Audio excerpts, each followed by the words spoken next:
Hello, it's 8 o'clock. This is the UK Tonight. Coming up, outrage amongst armed police officers as disciplinary proceedings are launched against the marksman who killed Chris Kaba. Chris Kaba was shot dead in south-east London back in 2022. Sergeant Martin Blake was charged with murder, but cleared last year. Now the police watchdog says he should be investigated for gross misconduct. Well, tonight, I'm going to be joined in the studio by a former firearms officer who also stood trial for murder to find out what armed police will now be thinking as they go about their jobs. Also coming up, footage released showing two men allegedly chopping down the Sycamore Gap tree. Daniel Graham and Adam Carruthers both deny criminal damage. Today, Newcastle Crown Court heard audio messages allegedly sent by the pair to each other, discussing the widespread news coverage of the incident. Daunting and, at times, frightening. The King shares a personal account of his experience of cancer as he hosts charities, organisations and individuals helping people to live with the disease. The government is calling on councils to crush fly tippers' vans, but with no new funding to crack down on illegal waste dumps, what can really be done? Plus,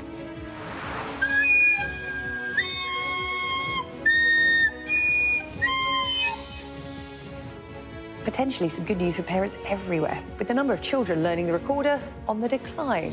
But is it part of a wider fall in children taking up musical instruments? All that to come and much more here on the UK Tonight.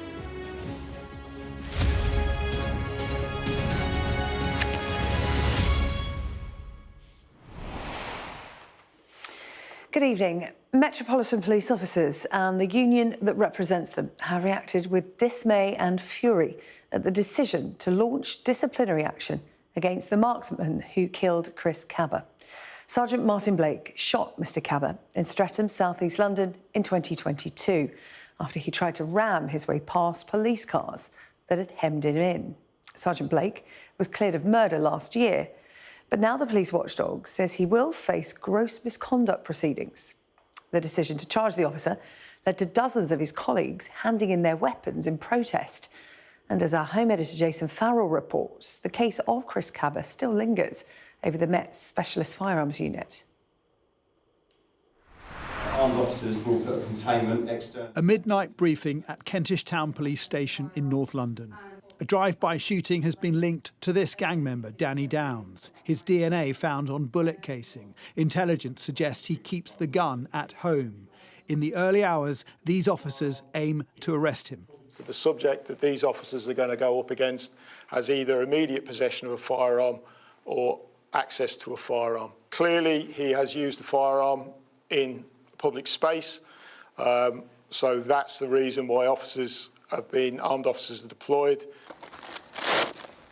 Firearms officers, the unit known as MO19, don't get paid anything more for carrying a gun. What they get is dangerous call-outs and a huge responsibility strapped to their shoulders. But when an officer who opened fire on the job was charged with murder, it sent shockwaves through this unit. Sergeant Martin Blake had been on a similar mission to these officers. OK, we're going to do it.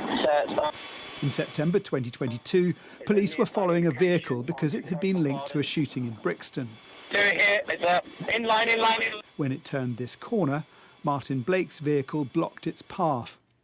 They didn't know who was driving the car, and with armed officers now on foot, the driver, Chris Kaba, tried to ram his way out. Seconds later, the 23-year-old was shot by a single round through the windscreen.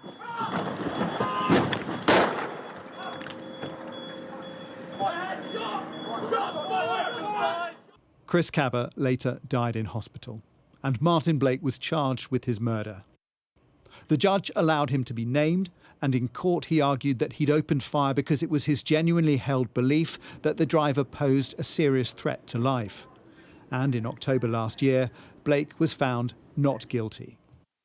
But now the IOPC says he will face a gross misconduct hearing, adding there was sufficient evidence to indicate he may have breached the police professional standards regarding his use of force.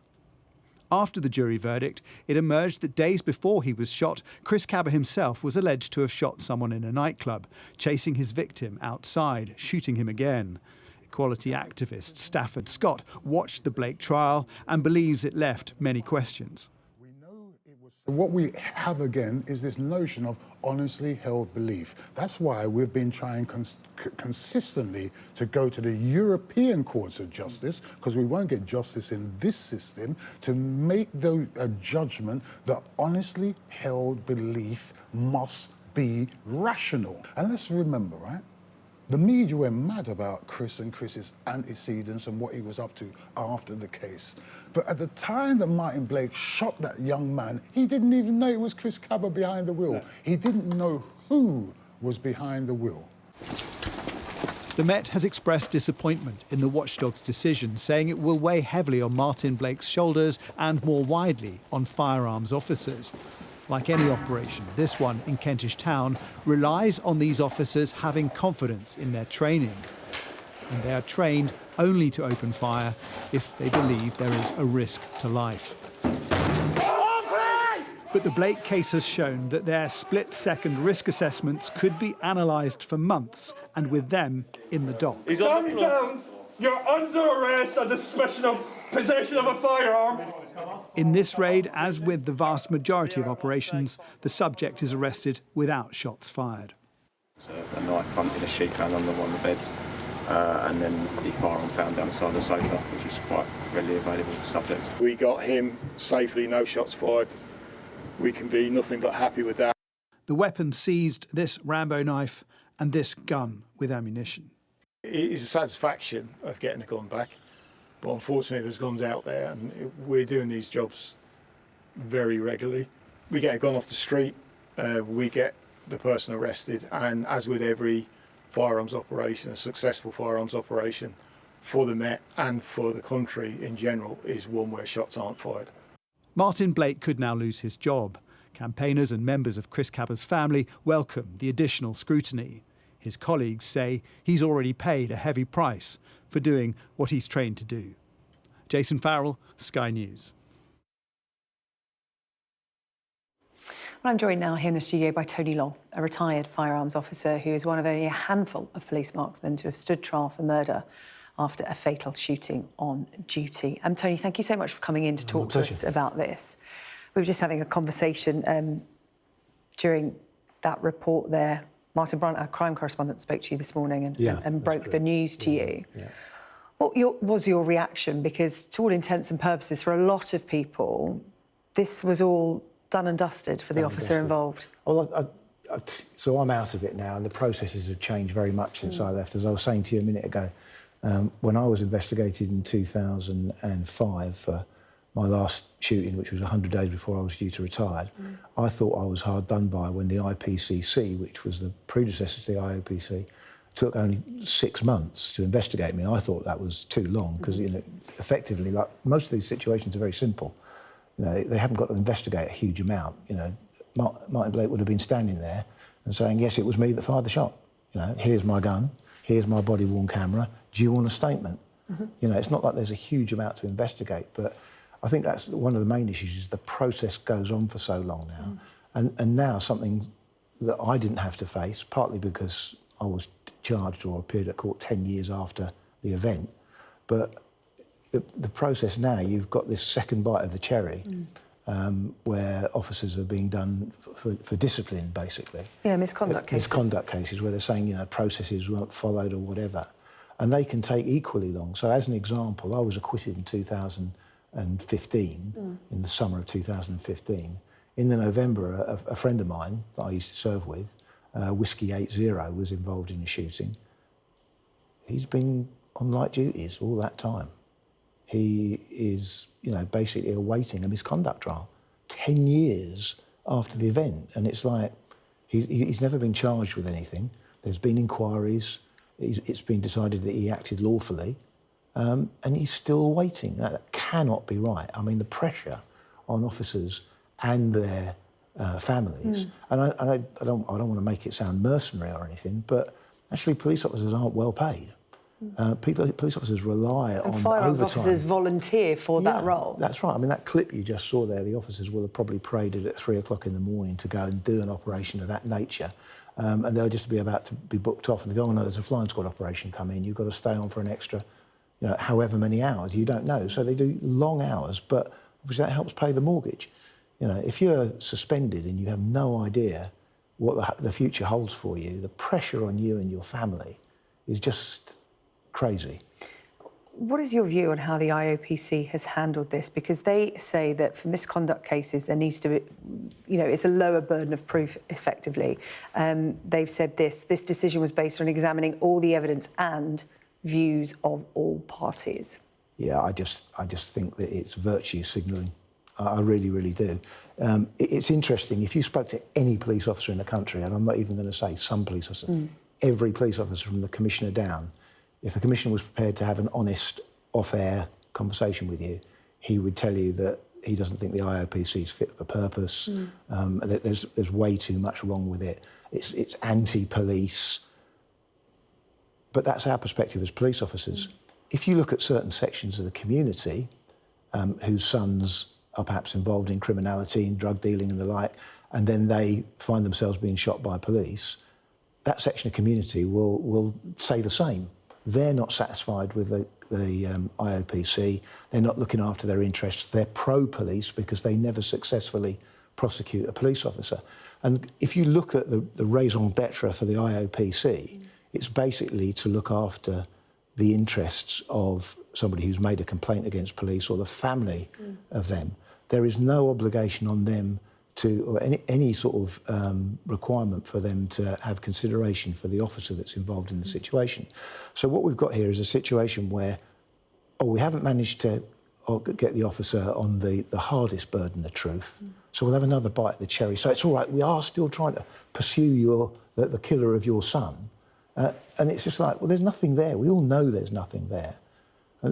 There is absolutely, you know, he was acquitted at so rapidly, within 15 minutes of the jury being sent out, they come back with a unanimous decision. jury decision. I do have to put across what the IOPC is saying. They say that disciplinary proceedings offer a different level of threshold, which I referred to there. The director... It's easier for them to get a conviction. Well, the legal test for deciding whether there is a case answer is low. Is there sufficient evidence upon which, on the balance of probabilities, a disciplinary panel can make a finding of misconduct? This has been met, and therefore we need to follow the legal process. I absolutely understand that, but during the course of his criminal trial, expert police witnesses, including his own bosses, gave evidence and said that the actions that he took were totally in line with his training. Everything he did was correct. I understand the point of view. I understand the point of view for Martin Blake and the family of Martin Blake. As you said, this has been going on for so long now. You know, he's not able to do his job. He now has to go through another set of disciplinary hearings. But a lot of people will say, you know, the Kaba family want justice from their side. Well, of course, the families Chris was always unarmed will. and shot dead by police, so they want every disciplinary procedure. But he wasn't unarmed. He wasn't unarmed, was he? He was armed with 1.5 tons of steel, with a powerful engine attached to it. You know, this thing, my son was unarmed. Well, you know, it all went very quiet after the trial because we found out what sort of character Chris Kaba was. And this is the people that Martin Blake and his colleagues, or this is the type of person that Martin Blake and his colleagues were up against. You know, I'm sorry, you know, I'm a father. I get it, disciplinary procedures have to go through, but in essence, the speed with which they are happening is not good for either side. I'd even go beyond that, to be honest. Okay. I would say, in this particular instance, in particular, you know, that the jury actually sent a letter to the judge, we now know, saying they can't see why the IOPC or the CPS even brought it to case. You would think that having received such a bloody nose, the senior management at the IOPC would have stood back and go, you know what, do we really want to go down this route? Because, you know, I can't imagine a disciplinary tribunal in the UK finding Martin Blake guilty of gross misconduct. And you've literally been in Martin Blake's shoes. You've done the job and you've been in the position he's been in, facing a murder trial. Looking at statistics, armed officers are called out to around 4,000 incidents a year. Since 1990, police in England and Wales have shot and killed 83 people. Give us an idea of the reality of being in that job, in those heightened and tense situations, because the pressure is on. And there is no other job like it in the police. Very few people can understand what it's like to be in that situation. You touched upon it there. I mean, even when I was still serving in the sort of... Well, I was in the unit from 1983 through to my retirement in 2008. And at the height of the sort of the 90s, when we were doing a lot of work that isn't now conducted because it was now deemed to be, too risky, there was about 40, 50 of us on the SFO floor, which is the guys you saw in grey there. Yeah. And we were doing between 800 and 1,000 jobs between sort of 40-odd guys. And we did literally job after job. On those men, I mean, a report showed some of it then at the time, when Martin Blake was suspended, they handed in their weapons. The army was on standby to come in. And I really don't blame them, because it's just, nobody expects a free ride. Absolutely every officer that carries a firearm, every police officer that carries a baton or a CS gas or a taser, they all know that if they use that force, they have to justify it. But when you look at, certainly from a firearms perspective, typically in a year across 43 police forces across the whole of the UK, despite the amount of gun crime that's going on and knife crime, typically perhaps two suspects will be shot dead in a year. On thousands of operations across the whole country. When you compare that with any country in Europe, even liberal countries like Holland or Sweden, I mean, this pales into insignificance. No death is my son will tell you, he was a bit of a rogue when he was a teenager and may well have ended up doing something seriously wrong had he not joined the military and sorted his life out. But if my son had been shot by the police, I'd absolutely want to know that he's done. But I think the problem is that the IOPC are so desperate to prove to certain sections of the community that they are viable, that they give people a false sense of there is, turning around to Chris Kaba's thing and thinking, right, we're going to get him, we will get him, is just giving them false hope, because they've done nothing wrong. Okay. It was Kaba that did wrong. Okay. All right. Tony, really good to have you in the studio this evening. That's Tony Long, their former specialist firearms officer for the Metropolitan Police. Really appreciate your perspective. As I said, you have been in these shoes and you have done that job. Thank you so much. Thank you, Tony. A pleasure. Now, in other news today, a paedophile scout leader who spent decades on the run has been jailed for 46 years. Richard Burrows, who is 81, systematically abused 24 boys between 1968 and 1995 before fleeing to Thailand using a stolen identity. Sentencing him today, the judge called him a despicable man who has ruined countless lives. Our chief North of England correspondent Greg Milam has this report. Richard Burrows was taken away from court to begin what's thought to be the longest sentence ever handed to a paedophile in this country. A man who for years used his positions of power and trust at a school, in clubs and with the Scouts to abuse 24 boys.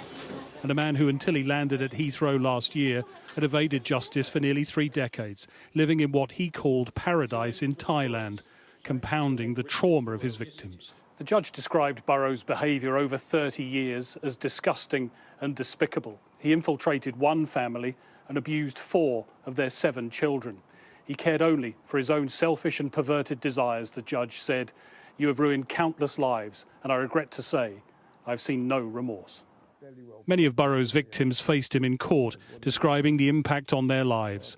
Many spoke of blaming themselves, among them this man, the first of those he abused.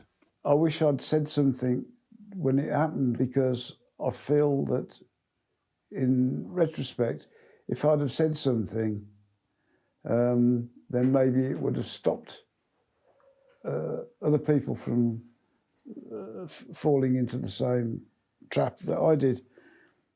But at that time, at that age, I thought I probably wouldn't be believed, was one thing. And I felt too ashamed and embarrassed and even guilty to even mention it to anybody else. So I didn't.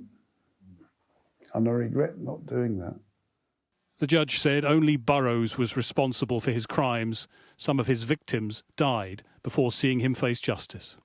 Whilst he pleaded guilty to a large number of offences on his return to the UK, he refused to accept responsibility for some of his most serious offending, forcing his victims to go through the traumatic process of giving evidence at trial. He tried to convince the jury that he wasn't a bad paedophile and that he only did things that his victims wanted him to do. He showed no remorse and no understanding of the trauma he's caused so many people. The police and many of Burrows' victims believe there are others who have never come forward. After Burrows was sacked from a school for abusing a boy 54 years ago, the judge said nothing was done. He was allowed to go quietly, allowed to go on to abuse many more boys. Greg Milam, Sky News. Well, as we heard there, some of those abused by Burrows died before he could be brought to justice. But some were in court today to face their abuser. James Harvey waived his right to anonymity and in a victim impact statement told Burrows he had so many qualities that could have been put to good, but he used every single one for evil. James has been speaking to Greg Milam. Having faced him in court, how do you feel? It's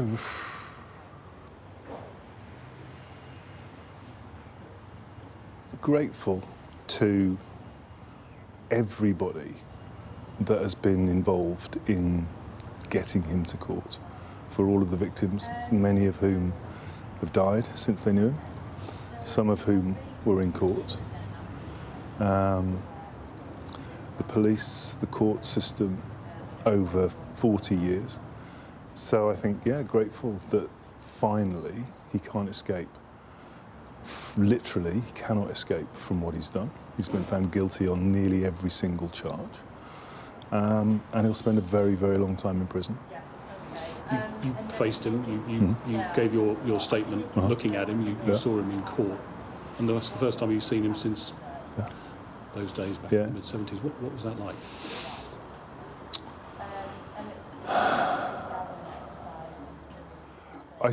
I made eye contact with him as he was leaving court in one of the breaks, and he didn't recognise me. And that was almost confirmation that all of us, all of the boys whose lives he's affected, meant nothing to him. They were just objects for him to use for his pleasure. And that every single quality that he had in his life, he used for evil purposes. So I felt nothing.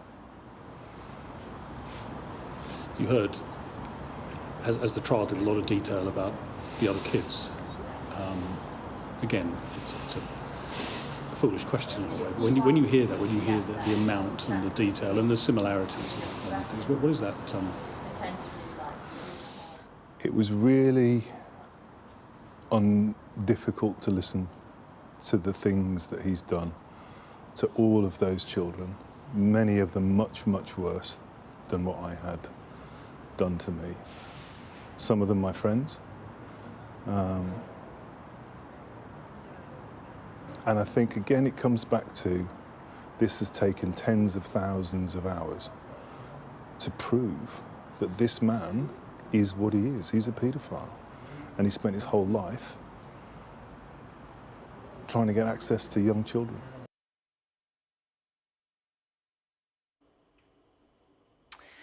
Footage was released today allegedly showing the moment the famous Sycamore Gap tree was cut down. The trial of the two men accused of felling the tree was also played audio messages allegedly shared by them discussing the widespread news coverage the following day. Daniel Graham and Adam Carruthers both deny criminal damage. Our North of England correspondent Shingi Marike has this report. This was the moment a famous tree that stood for hundreds of years was allegedly cut down in a matter of minutes. You can hear the buzz of a chainsaw, see what appears to be the silhouette of a person alongside the tree, and then the trunk falling.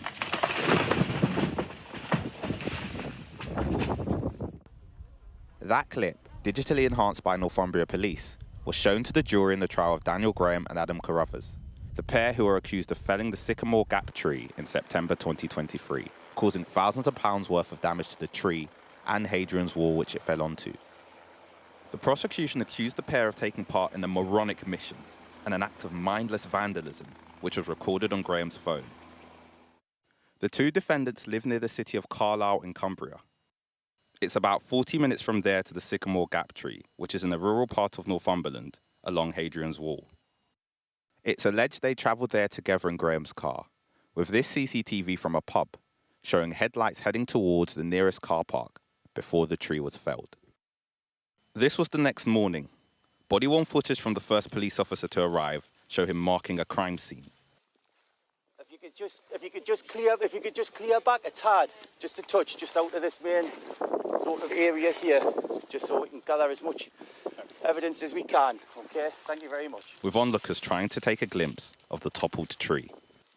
The court were told that while the country was reacting to the news the Sycamore Gap tree had been felled, Carruthers and Graham were commenting on the media coverage in these voice notes, with the prosecution arguing those discussions were a clear indication they were responsible. Someone there's tagged like ITV News, BBC News, Sky News, like news. I think it's gonna go wild. It's gone viral. It is worldwide. It will be on ITV News tonight. It's on Sky News as we speak. The court also heard from an archaeologist who investigated the damage to the wall. He called the tree totemic, referring to its place in people's personal lives and pop culture. With both defendants denying all the charges they face, the questions around what happened that night will continue to be examined as the trial goes on. Chingy Marike, Sky News, Newcastle Crown Court.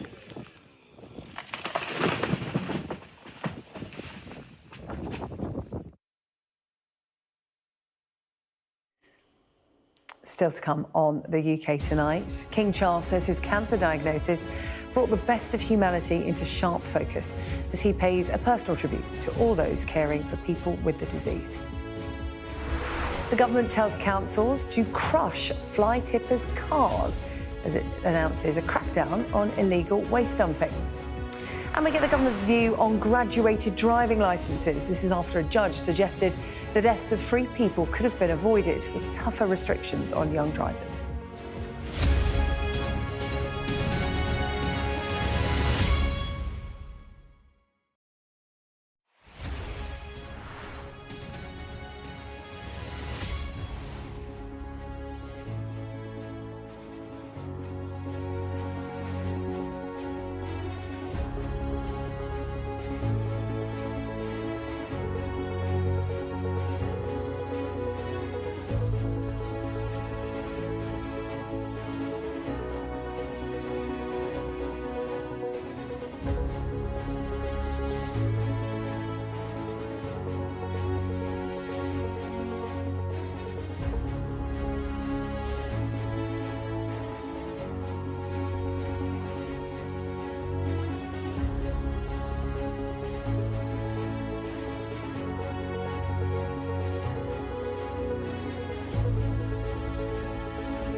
Show of military might and menace.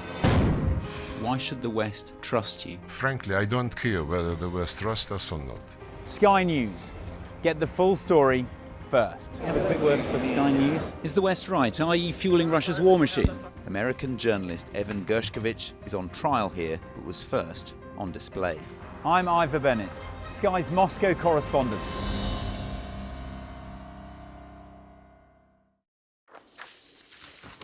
The King has told charities and those who help people living with cancer that his diagnosis brought the very best of humanity into sharp focus. The King was reflecting on his illness in a deeply personal message, describing the daunting and at times frightening experience as he hosted a reception celebrating cancer organisations at Buckingham Palace. Our royal correspondent Rhiannon Mills has been following events for us and joins us now. Rhiannon. So I was told by people who were in that room that the atmosphere was amazing. I think the King has gone out of his way to be as open as possible about his cancer diagnosis and to really, in a way, feel part of that community. We know that the King and Queen for a very long time have been supporters of various cancer charities, but of course his own diagnosis last year has brought an added poignancy to their support for cancer organisations. I think to make it extra special and add that personal touch, he did want to write a message which appeared in a booklet which was given to everyone who attended that reception. And in that message he wrote, "Each diagnosis, each new case will be a daunting and at times frightening experience for those individuals and their loved ones. But as one among those statistics myself, I can vouch for the fact that it can also be an experience that brings into sharp focus the very best of humanity. It's certainly given me an even deeper appreciation of the extraordinary work undertaken by the remarkable organisations and individuals gathered here this evening, many of whom I've known, visited and supported over the years. And it's reinforced what I've long observed during those visits, that the darkest moments of illness can be illuminated by the greatest compassion."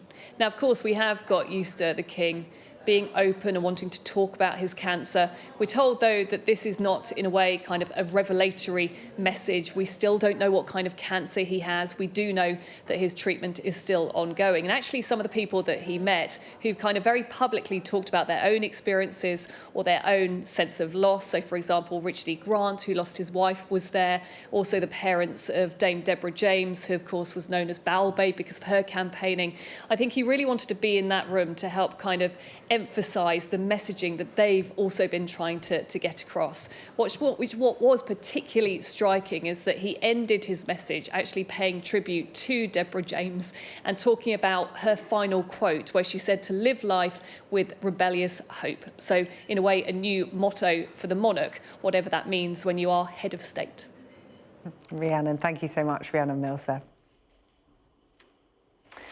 Earlier this week, a 19-year-old man was sentenced to 2 years detention for killing 3 of his friends in a car crash. The judge suggested their deaths could have been avoided if the UK had graduated driving licences, or GDLs, tougher rules effectively on new drivers, such as restrictions on passenger numbers. It's a subject we've covered recently here on the UK Tonight, but the government says GDLs will not form part of its new road safety strategy. On the Politics Hub this evening, Sophie Ridge spoke to the Transport Secretary, Heidi Alexander. Every death or serious injury on our roads is a tragedy, and in no other sphere of activity would we think it was acceptable that 1,600 people are killed and that we don't do anything about it. And that is why this government will be bringing forward the first road safety strategy in 10 years. With regard to graduated driving licences, which would restrict the number of passengers a newly qualified driver could take, that is not something we are considering. This has come here on the programme. Councils are told to crush fly tippers' cars in a government crackdown on illegal waste.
Hello, welcome back. Now, the government has announced today a new crackdown on fly tippers with plans to allow councils to crush more vehicles used to illegally dump waste.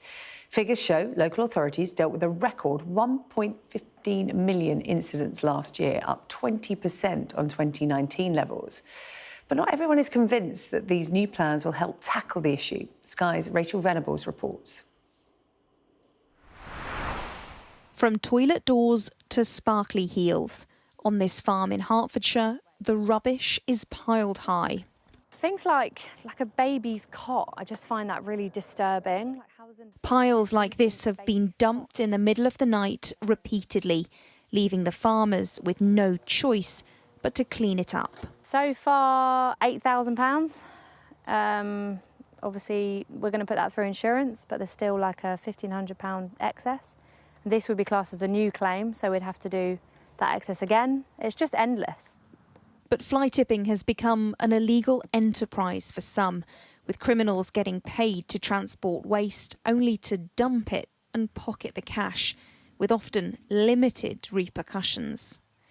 Last year, local authorities in England dealt with 1.15 million fly tipping incidents, a 6% rise on the previous 12 months. But there were fewer enforcement actions and just 63,000 fines were issued, a 5% drop on the year before. A really common complaint or frustration that I've often heard from people living near illegal dump sites is the way that day after day, cars or trucks or lorries could turn up and dump rubbish in their local environment, with the authorities seemingly unable to do a thing about it.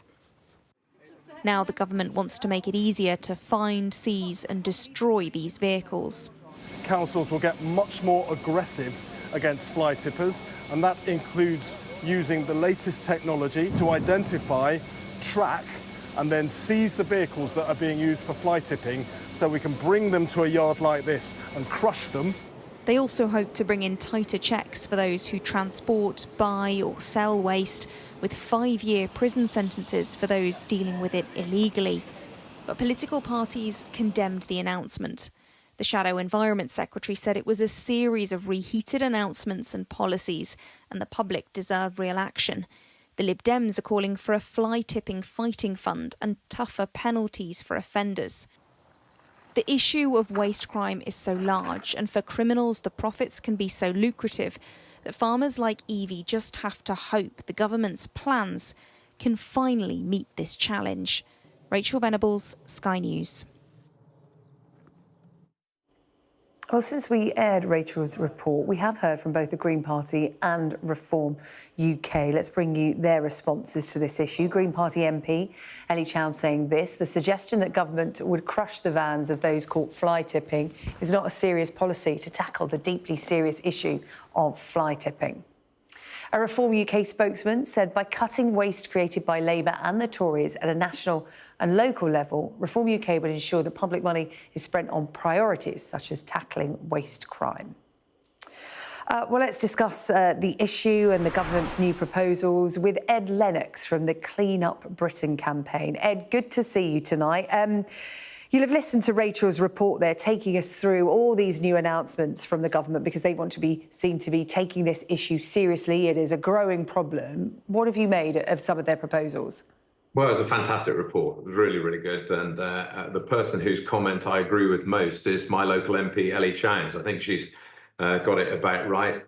Great for headline grabbing. Absolutely zero chance of succeeding. Steve Reed looks like he didn't really believe what he's talking about, and not without good reason. The councils don't very often have the resources, the time, the enforcement officers that they would require, and they certainly don't have the time or patience to catch people. And this wonderful headline they've got that they can use drones and mobile CCTV to catch fly tippers is just such a load of nonsense. It just defies credibility, which is a shame because fair play to the government. They need to address this issue, but there are simpler ways to do it. But it's not quite as exciting as they make it seem. As I said, it requires skill and patience, and that's something that a lot of councils don't have freely available at the moment. Well, you never know. Steve Reed might be watching tonight. What are some of these simpler solutions? Well, Firstly, the thing is that fly tipping is a random act. That you can't have drones catching people dropping fly tips in remote lanes all over the country, because that's where it's happening. I mean, sure, you might be able to track them on some CCTV in cities, but we don't all live in cities. Some simpler things. We need to close the loop on people getting rid of rubbish from, domestic rubbish or from building work that they may be doing. And it's relatively simple. If you're a licensed waste carrier, for example, if you're obliged to take only an electronic payment and have a reference number for a collection from a given address that was then authenticated at the point of disposal that the licensed carrier takes it to, a bit like DPD do when they make a delivery, they send you a text to say it's done. So you could close the loop between the householder, the waste carrier, and the place it's meant to be taken for secure recycling. Quite simple, low cost, not very exciting, doesn't use AI or anything interesting like that, but it would work. And that's our main contention, that very often these politicians have great ideas and grab some headlines and get us all thinking about it, and then the news moves on and they won't do anything about it, and the councils don't have the resource. I mean, for example, to train somebody up to catch a fly tipper using wildlife cameras and such like requires quite a lot of training, quite a lot of investment, a lot of patience, a lot of time, and a lot of cost. And they don't have any of that, and the cash flow of it is terrible.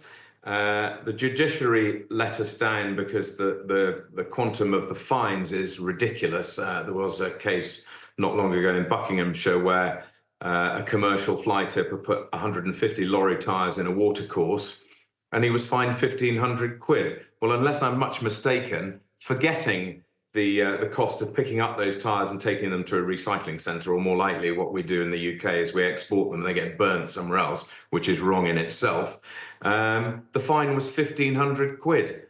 So that fly tipper was winning all the way, because if he'd paid an environmental disposal charge, it probably would have been less. So unless we make these fines absolutely outrageous, so that people are terrified of them, and we invest a large amount of money, time and effort in catching them, it's not going to make any difference, which is a great shame. But our solution would get a lot closer to it and cost a lot less.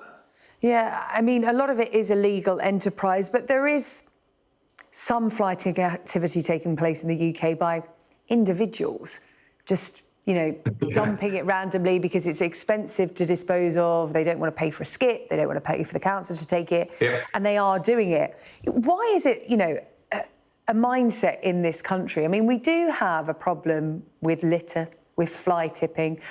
I know, personally, we had a recycling point in our local village and it was abused. People were fly tipping there. So the council just simply said, you're not taking this recycling point seriously. We're taking it away. So now we have no local recycling point apart from the recycling that, comes around to your house once a week. What is it about the mindset in this country? Oh, God. Well, you tell me. I think it's disgusting. People need to take a lot more responsibility. I don't know about you, but I don't like seeing rubbish everywhere, which there seems to be rubbish everywhere. Too many people don't care. I live in a rural part of on the Shropshire-Herefordshire border. Regularly, I go out and pick up the rubbish down our roads. Within half a mile of my house, I could pick up, once a month, 4 or 5 sacks of rubbish, and I keep that tidy. The point is, we need to make it much more obvious what the environmental damage is to people. We need to make it as unacceptable as drink driving. We need to make it socially unacceptable. Now, we've got a programme that we'd like to roll out nationally once we've got some funding in place to do it, to educate children about how appalling it is to drop litter, because very often parents are allowing their children to throw litter out of the cars. I don't know what the problem is, but what I do know is that enforcement is lacking and people aren't frightened of doing it. They don't think they're going to get caught, and if they do get caught, the fines are desultory and a waste of time. So we have to take it much, much more seriously in order. Bigger and more strident punishment, including bigger fines, and, let's make it socially unacceptable. Ed, really good to hear from you tonight. Ed Lennox, the Director of Operations at Clean Up Britain. Thank you for your time. Thank you very much. Still to come on the UK Tonight.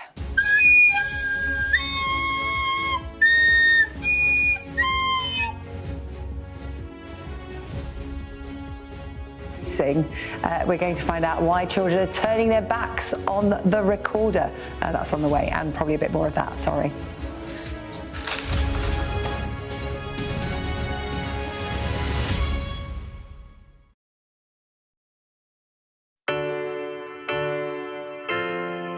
I'm Mark Stone and I'm Sky's correspondent based here in Washington, D.C.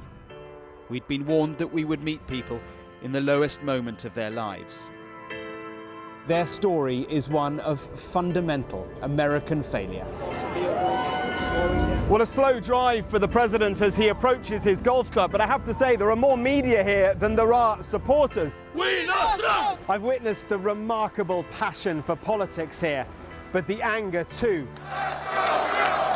This is just the audience that Joe Biden wanted. Is this the moment to reform gun laws? You know, it's easy to go to politics. But it's important, it's at the heart of the issue. For all the talk of a toned-down, humbled Trump, yes, maybe there was just a little less rhetoric, a little less divisiveness, but in the end it was the same rhythm, the same speech, the same man. All them people that died in Russia and Ukraine, they'd still be alive today if Donald Trump was the president. If it was my wish, have a businessman that's strong like Trump, but maybe just doesn't say as much, you know?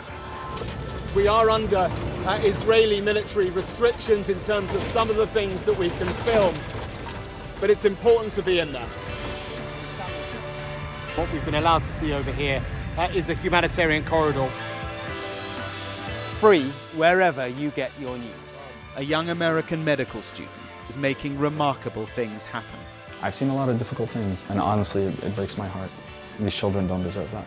I don't think there's a single Arab I know who isn't seriously disturbed by what's going on. And so they gathered for this wonder of nature. I'm very excited right now. This is an extraordinary moment beyond anything I could have expected. Sky News, get the full story first. The Premier League run-in is live on NBC and streaming on Peacock, with crucial fixtures in the race for Europe. Saturday, Arsenal look to finish strong against Bournemouth. Expect the unexpected. Sunday, exclusively on Peacock, Champions League hopefuls Chelsea take on the Premier League champions Liverpool. This is the Premier League run-in, live on NBC and Peacock. Hello, welcome back. David is here with the sport. I wanted to talk to you about the recorder. Did you play it when you were younger? I did, yes, very poorly, but I did try at least, yeah. Yeah, it's dying out in schools. I was quite a big fan of Three Blind Mice. Yeah. Was there any other songs playing the recorder? London Bridge. London Bridge. That was one. Oh, okay. I'm being told to get to sport. Why don't you want to talk about it? We'll talk about the recorder after the sport. What's happening today? Well, there could be a champion decided in the WSL. Chelsea closing in now on their 6th successive WSL title. The equation at the start of the night was pretty simple. All they had to do was better the result of Arsenal. Arsenal kicked off their game a little earlier this evening, and there was a remarkable result, really. Nobody expected it. Arsenal were beaten 5-2 at Aston Villa. To put that into context, Arsenal have just gone through to the Women's Champions League final, and Villa have been battling relegation. And what you're seeing here are the Chelsea players pre-game. They're playing Manchester United this evening, and this was them checking their phones out, looking at the Arsenal result as the goals were going in. And you can see, obviously, lots of smiles happening there.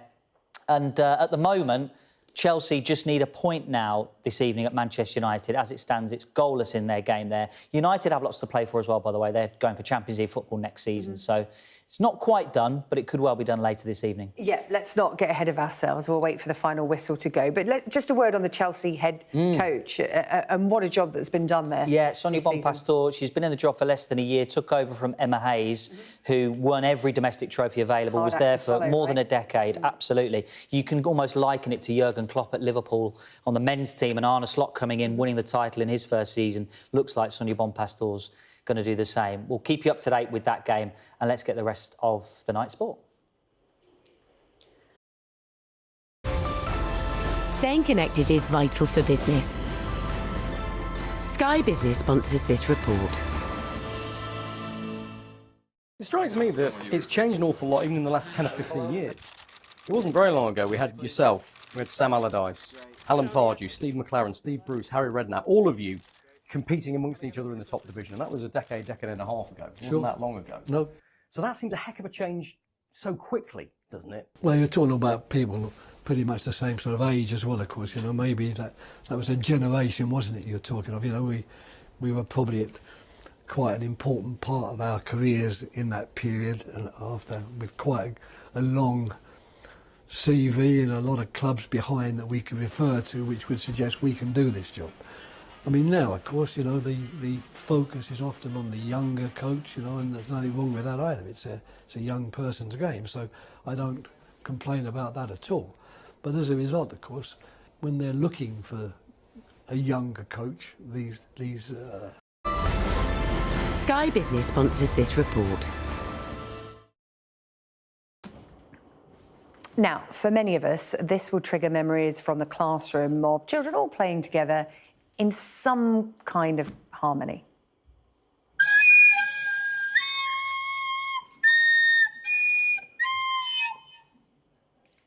I should just point out, those lovely children there probably aren't playing that tune. They were probably playing much better, but the unmistakable sounds, nevertheless, of the recorder. In fact, that might be actual footage of me playing it in the 80s. But new figures suggest that the instrument's popularity is declining, with only around 1 in 6 kids now learning to play it. Almost half the number playing the recorder a decade ago. Well, I'm joined now by saxophonist and composer Yolanda Brown. Yolanda, hello to you. What's wrong with the recorder? It was a brilliant instrument that brought lots of young people closer to music. I think we're just in a time now where there's so much and so many other instruments on offer, you know, and this is why we're seeing the decline. Not that it's a decline in music making, but that so many young people are picking up the ukulele, they're playing the piano, the electric guitar. There are lots of amazing instruments that probably make a nicer sound for parents as well. Yeah, if you get the recorder wrong, as you just heard there, it goes very wrong. But there was some sense of, back in the day, it was easy to get hold of, relatively cheap for schools and accessible, and something that all children could learn together. And, you know, while it might save a few parents' eardrums, you know, 3 blind mice, London Bridge is falling down and the like, is this an indicator of an overall decline in children picking up instruments? I don't know if that's what the research that you're referring to is showing. I think it's showing that there are so many other instruments available. I mean, I was in a school the other day and they were playing the saxonet, which is a cross between a clarinet and a saxophone. I've never even heard of that, Yolanda. Exactly. It uses a reed and, you know, teaches them the technique. And before, the recorder was a gateway to playing the clarinet or the saxophone. So, you know, we've got P-bones, plastic trombones, plastic trumpets, and sort of making sure that we can get them across the board in as many schools as possible is the main thing. But I think students are picking up different instruments now. And how many students are taking that on? Because music is, you know, one of the options at school, isn't it? Music doesn't continue all the way through. And I'm sure you'd be a big advocate for music forming some part of education right from the start to the end, because it offers so much. It's not just playing an instrument, is it? Well, absolutely. And, you know, the images you're showing there are great sort of whole class experiences, which we're seeing a lot in schools now, which is great. Then, you know, the numbers start to dwindle when we're talking about GCSEs and A-level and those sort of moving into that style of study. However, I do believe that now that this kind of whole school teaching of different instruments is here, I think we'll start to see an increase in the uptake of GCSEs in the future. And let's hope so. Let's encourage the young people to do so. Yeah, well, Yolanda, you're such a positive advocate for music amongst young people. Where has learning music and picking up instruments taken you? Gosh, well, everywhere, you know, it's allowed me to sort of speak to so many different people across countries, across boundaries, even across languages. Music is a universal language. Even now, I'm here at a big band rehearsal and, you know, playing some charts with some musicians and just enjoying. And I would never have had the chance to play with them before. So it's really a way to communicate, commune, find a community and enjoy. So any way to get involved in music, do it. Oh, well, Yolanda, I know you've got a new album coming out soon, so thank you for coming on to talk to us about this. And just looking at the recorder online, Billy Joel played the recorder, and there's pictures of James Dean playing it as well. So that's pretty cool for anyone who's, you know, a bit sniffy about the recorder. Yolanda, pleasure to talk to you. Thank you so much. Yolanda Brown, saxophonist and composer, and a big champion of children and the arts. Well, that's all from the UK Tonight. We'll be back tomorrow night at 8 o'clock. All the highlights, as ever, on our webpage. You can watch tonight's programme back as well if you've missed any of it. Up next is The World with Yelda Hakeem. We'll see you tomorrow night.